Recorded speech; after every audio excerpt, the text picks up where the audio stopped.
നമ്മളുണ്ടെങ്കിൽ എപ്പോൾ സോഷ്യലായിട്ടുള്ള എന്തെങ്കിലും ഒരു കാര്യങ്ങൾ വന്നു കഴിഞ്ഞാൽ ഉടനെ ഉണ്ടെങ്കിൽ പ്രതികരിക്കുന്ന ഒരാളാണ് എലനോ സ്പാർത്ത.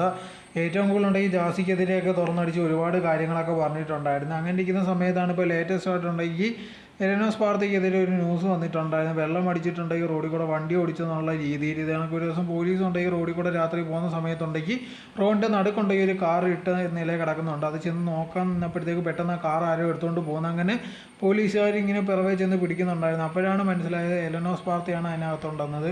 അതിനെ പിടിച്ച് ഊതിച്ചൊക്കെ നോക്കിയപ്പോഴത്തേക്ക് മദ്യപിച്ചിട്ടുണ്ടെന്നുള്ളൊരു കാര്യം മനസ്സിലാവുന്നുണ്ട്.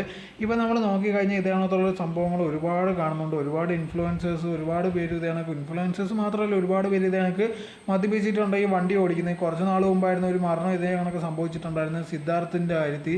സോ എന്തായിരുന്നാലും ശരി, ആ സമയത്തുണ്ടെങ്കിൽ ഒരു ജീവനാണ് പോയത്. അതേ കണക്ക് ഒരുപാട് പേരുണ്ടെങ്കിൽ മദ്യപിച്ചതിന് ശേഷം ഉണ്ടെങ്കിൽ വണ്ടി എടുത്ത് വെളിയിറങ്ങി ഒരുപാട് പേരെ ജീവനൊക്കെ കളയുന്നുണ്ട്. ഇപ്പോൾ ഈ ഇതേ കണക്ക് തന്നെയാണ് എലനോ സ്പാർത്ത ഉണ്ടെങ്കിൽ പിടിച്ചിട്ടുണ്ടായിരുന്നത്. അതായത് ഫൈനൊക്കെ അടപ്പിച്ചിട്ട് പിന്നെ വിടിയൊക്കെ ചെയ്ത് ആർക്കും പ്രശ്നമോ കാര്യങ്ങളോ ഒന്നും വന്നിട്ടില്ലായിരുന്നു. സോ ഈ സംഭവം ഉണ്ടെങ്കിൽ വെളിയിൽ വന്നതിന് ശേഷം ഉണ്ടെങ്കിൽ എലനോ സ്പാർത്ത ഉണ്ടെങ്കിൽ ഒരു വീഡിയോ ആയിട്ട് വെളിയിൽ വന്നിട്ടുണ്ടായിരുന്നു. താനുണ്ടെങ്കിൽ ചെയ്ത് ഭയങ്കര തെറ്റാണെന്ന് തനിക്കറിയാം, അങ്ങനെ ആരും ചെയ്യാൻ പാടില്ലായിരുന്നു, പക്ഷേ ആ സിറ്റുവേഷനിലുണ്ടെങ്കിൽ തനിക്ക് എന്ത് ചെയ്യണമെന്ന് അറിയത്തില്ലായിരുന്നു. പിന്നെ താൻ എന്തുകൊണ്ടാണ് പോലീസ് വന്നപ്പോഴത്തേക്ക് നിർത്താതെ പോയെന്നുള്ള രീതിയിൽ ഒരു കാര്യങ്ങളും പറയുന്നത്. തനിക്കുണ്ടെങ്കിൽ ആ സിറ്റുവേഷനിൽ എന്ത് ചെയ്യണമെന്ന് അറിഞ്ഞില്ല. അതോടെ തന്നെ ആൾക്കാർ കണ്ടാൽ മനസ്സിലായി ചിലപ്പോൾ അത് ഭയങ്കര ഇഷ്യൂ ആവുമെന്ന് വിചാരിച്ചിട്ടാണ് പോലീസ് വന്നിട്ട് ഞാനുണ്ടെങ്കിൽ നിർത്താതെ വണ്ടി എടുത്തുകൊണ്ട് പോയത്. അതല്ലാതെ ഞാനുണ്ടെങ്കിൽ വേറൊരു ഉദ്ദേശമൊന്നും ഇല്ലെന്നുള്ള രീതിയിലായിരുന്നു എല്ലാം പറഞ്ഞിട്ടുണ്ടായിരുന്നത്.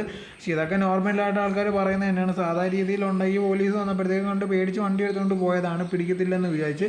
പക്ഷെ പിടിക്കപ്പെട്ടു. അത് മദ്യപിച്ചിട്ടുണ്ടെന്നുള്ളൊരു കാര്യം മനസ്സിലാവുന്നു. അതുകൊണ്ടെങ്കിൽ എല്ലാം പല രീതിയിലും മാറ്റി പറഞ്ഞൊക്കെ ഇരിക്കുന്നുണ്ട്. എന്തായിരുന്നാലും ശരി, ഇത് അത്ര നല്ല കാര്യമല്ല. ഒരുപാട് പേര് ഇത് കണക്കുണ്ടെങ്കിൽ മദ്യപിച്ചിട്ട് വണ്ടി എടുത്തുകൊണ്ട് വെളിയിറങ്ങുന്നുണ്ട്. അത് അവർക്ക് പ്രശ്നമാകുന്നോ ഇല്ലയോ എന്നുള്ളതല്ല, ഏറ്റവും കൂടുതൽ ഉണ്ടെങ്കിൽ ബാക്കിയുള്ളവർക്കാണ് പ്രശ്നം. ഏതെങ്കിലും ആൾക്കാരുടെ നെഞ്ചത്ത് നിന്ന് കയറണം, അവർക്ക് എന്തെങ്കിലും പ്രശ്നം വരണം, അവരുടെ കുടുംബം ഉണ്ടെങ്കിൽ ചിലപ്പോൾ അവരെ ആശ്രയിച്ചായിരിക്കും കഴിയുന്നത്. സോ എന്തായിരുന്നാലും ശരി, എലനോ സ്പാർത്തയ്ക്കെതിരെ വേറെ ഒരു കേസോ കാര്യങ്ങളോ ഒന്നും ഇതുവരെ ഉണ്ടെന്ന് മനസ്സിലായിട്ടില്ല.